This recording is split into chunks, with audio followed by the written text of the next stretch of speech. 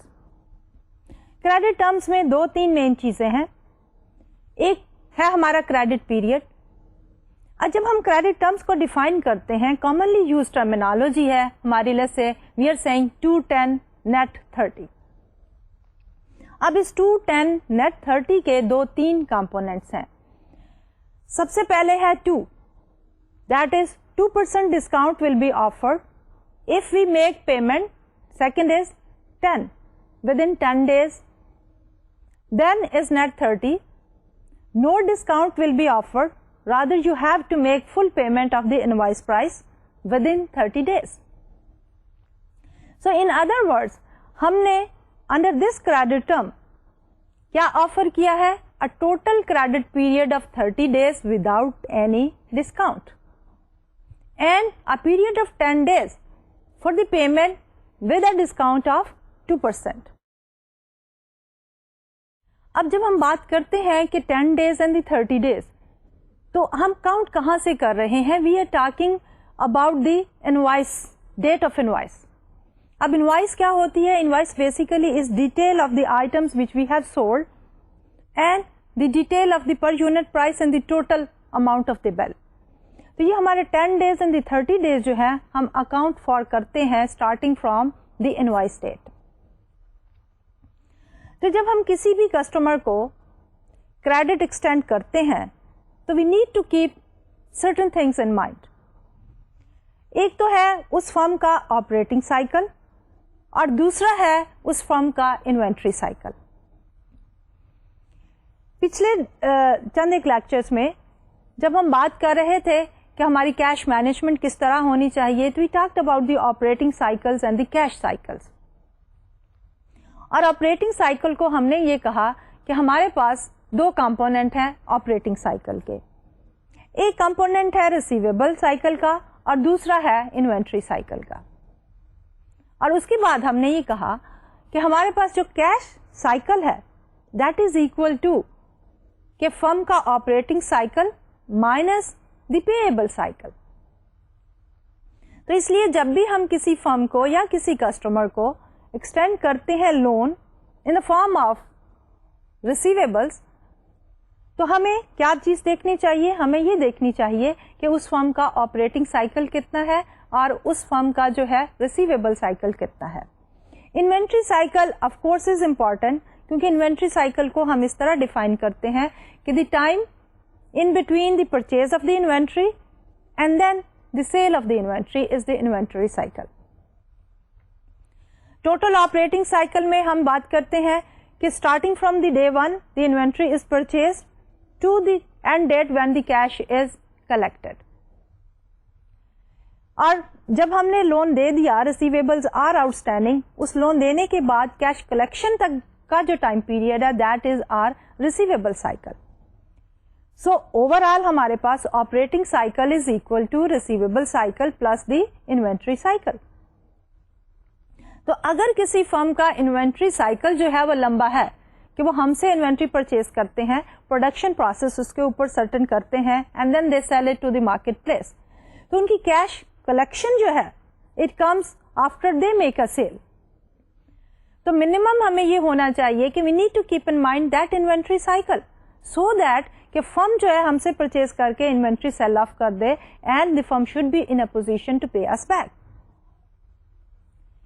اس کی ایک اور کنسیڈریشن بھی ہو سکتی ہے with the good credit worthy customers we can also partially finance the receivable period کہ اگر یہ فرم جو ہے انوینٹری کو سیل کرتی ہے on credit they can also sell on cash as well as on credit. تو ہم کیا کریں گے ول سی دی پرسنٹیج کتنی وہ کریڈٹ سیلز کی ہے اور کتنی کیش سیلز کی ہے. تو ہم پارشلی جو ہے ریسیویبلس کو بھی جو ہے وہ فائنانس کر سکتے ہیں. لیکن میکسیمم ہمارا ریسیویبل کا ٹائم پیریڈ کتنا ہونا چاہیے ہماری بکس میں؟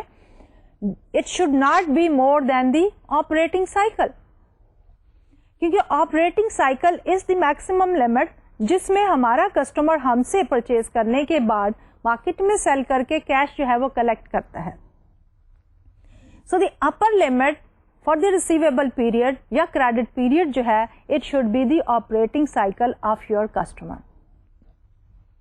اینڈ دین اگر ہمارا ریسیویبل پیریڈ جو ہے یا کریڈٹ پیریڈ جو ہے is extended beyond the operating cycle, تو اٹ مینس کہ ہم جو ہے فرم کی اس پرٹیکولر ٹرانزیکشن کو پرچیز سے لے کے کیش کلیکشن تک فائنانس بھی کر رہے ہیں, اور اس کے علاوہ بھی کچھ عرصے کے لیے فرم کو جو ہے اپنا لون شارٹ ٹرم بیسس پہ دے رہے ہیں. From that firm's point of view تو یہ بہت اچھی بات ہے, but from our point of view we are definitely indirectly incurring the cost, جو کہ opportunity cost of carrying the receivables ہے, جس کو ہم آگے جا کے بات کریں گے جب ہم آپٹیمل پالیسی جو ہے ریسیویبلس کی ڈسکس کریں گے. اب نارملی کیا ہوتا ہے ان پریکٹس ہمارے پاس انڈسٹری کا اسٹینڈرڈ جو ہے ریسیویبل پیریڈ ہوتا ہے. We are talking about, let's suppose, the pharmaceutical industry, we are talking about automobile industry, we are talking about some industry which is dealing with the daily routine items. تو ہر industry کا ایک set standard credit period ہوتا ہے, and normally most of the firms جو ہیں they try to follow that set standard period. اس لیے we should keep in mind کہ ہمارے پاس انڈسٹری کا کیا ہے اور اس پرٹیکولر کسٹمر کو ہم کیا کریڈٹ ٹرمس جو ہیں وہ آفر کر رہے ہیں. Beyond the operating cycle, inventory and the receivable cycles, there are certain other items جو ہمیں جو ہے we should keep in mind before we talk about or decide about the credit period. اب وہ items جو ہیں وہ کیا ہو سکتے ہیں؟ First is the nature of the product. کہ اگر product جو ہے وہ perishable ہے, جلدی جو ہے وہ ضائع ہو جاتی ہے, تو کیا ہوگا کہ اس کے لیے ہمارا کریڈٹ پیریڈ جو ہے وہ تھوڑا ہونا چاہیے. That is one consideration. دوسرا ہے کہ ہماری پروڈکٹ اگر اسٹینڈرڈ ہے, پروفیٹیبل ہے, اس کا ٹرن اوور بھی ہائی ہے, for that type of product ہمیں کیا کرنا چاہیے کہ جب ٹرن اوور ہائی ہے, اسٹینڈرڈائز پروڈکٹ ہے, تو اس کا ریسیویبل کو کنورٹ کرنا کیش کا جو پیریڈ ہے دیٹ شوڈ بی اسمالر, اور ہمارا کریڈٹ پیریڈ جو ہے وہ چھوٹا ہونا چاہیے. پھر ہم بات کرتے ہیں کاسٹ پروفیٹیبلٹی اینڈ اسٹینڈرڈائزیشن کے بعد ہم کہتے ہیں کہ inexpensive and standardized products have lower markup and higher turnover rates leading to the shorter credit period. Next آ جاتا ہے ہمارا کریڈٹ رسک, کہ اگر ہمارا کسٹمر جو ہے اس کا risk of bad debt losses زیادہ ہے, تو کیا ہوگا کہ we should be hesitant to extend the credit to begin with. اور اگر ہم نے اس کسٹمر کو کریڈٹ دے بھی دیا ہے, ہم نے سیل کی ہے کریڈٹ سیلس, تو ہمیں کیا کرنا چاہیے کہ کریڈٹ پیریڈ جو ہے وہ کم سے کم رکھنا چاہیے. Then next is the size of the account, کہ اگر ہمارے پاس کسٹمر کا اکاؤنٹ جو ہے وہ اسمال سائز ہے in comparison to another customer جس کا اکاؤنٹ جو ہے وہ لارج سائز ہے اور ہمارے ساتھ اسٹیبلشڈ ریلیشن شپ ہے, تو ہمیں کوشش یہ کرنی چاہیے کہ اسمال سائز کسٹمر کو ہم کم سے کم کریڈٹ ایکسٹینڈ کریں, اور large size credit worthy customers کو جو ہے وہ ہم زیادہ سے زیادہ کریڈٹ جو ہے وہ ایکسٹینڈ کریں to have the future transactions with the same customers. Moreover we have the product market competition. In highly competitive market, longer credit periods may be offered. کہ suppose کہ we are producing a type of product جس میں اور بہت سے producers بھی شامل ہیں, اور ہماری ایک ذرا سی چینج ان پالیسی جو ہے ہماری سیلز کو کم یا زیادہ کر سکتی ہے. اگر ہم سیل کر رہے ہیں آن کریڈٹ, تو ہمارے جو competitors ہیں they are also offering the credit period, they are selling on credit. تو اس لیے ہمیں جو ہے اسٹینڈرڈائز قسم کی جو پالیسی انڈسٹری میں دوسرے کمپیٹیٹر جو ہے وہ فالو کر رہے ہیں تو we should try to follow the same strategy and we should be in a position to offer credit. Otherwise کیا ہوگا کہ وی ول سی کہ ہمارا مارکیٹ شیئر جو ہے وہ شرنک کر جائے گا. And finally customer type. اب کسٹمر ٹائپ جو ہے that is something which we have to decide on case to case basis. جو ہمارے کریڈٹ وردی کسٹمر ہیں جن سے ہمارے لانگ اسٹیبلشڈ ریلیشن شپ ہیں ان کو ہم زیادہ دیر کے لیے کریڈٹ ایکسٹینڈ کر سکتے ہیں, اور جو ہمارے نئے کسٹمرز ہیں جن کے بارے میں ہمارا ایکسپیرینس نہیں ہے تو ان کے لیے ہم اسٹینجنٹ کریڈٹ پیریڈ بھی رکھ سکتے ہیں. اب کریڈٹ ٹرمز کے اندر ایک تو تھا ہمارا کریڈٹ پیریڈ, نیکسٹ آتا ہے ہمارا کیش ڈسکاؤنٹس. اب ان کیش ڈسکاؤنٹس کو sometimes we also call as the sales discount, کہ جب آپ سیل کرتے ہیں آن کریڈٹ تو آپ آفر کرتے ہیں ٹرمس 210 نیٹ 30, تو اس میں ڈسکاؤنٹ کیا ہے ہمارا 2%. But basically that discount we are offering to the customer to make prompt payment, کہ they are only entitled to use this facility if they make payment within the first 10 days of the invoice date. Otherwise کیا ہوگا کہ ان کو full amount without this discount is payable within 30 days. So cash discount میں ہم کہتے ہیں کہ discount given to induce prompt payment, it is also called the sales discount. This will have the effect of reducing the amount of credit offered and firm must trade this off against the cash discount. Buyer only credit after the discount expires and this is a way to charge higher prices on credit sales. کہ normally کیا ہوتا ہے کہ جب ہم discount offer کرتے ہیں جس کو ہم سیلس ڈسکاؤنٹ بھی کہتے ہیں, indirectly we are providing a facility to our customer to make prompt payment and avail this discount. Otherwise we are giving them the credit for a period, full period of let's say net 30.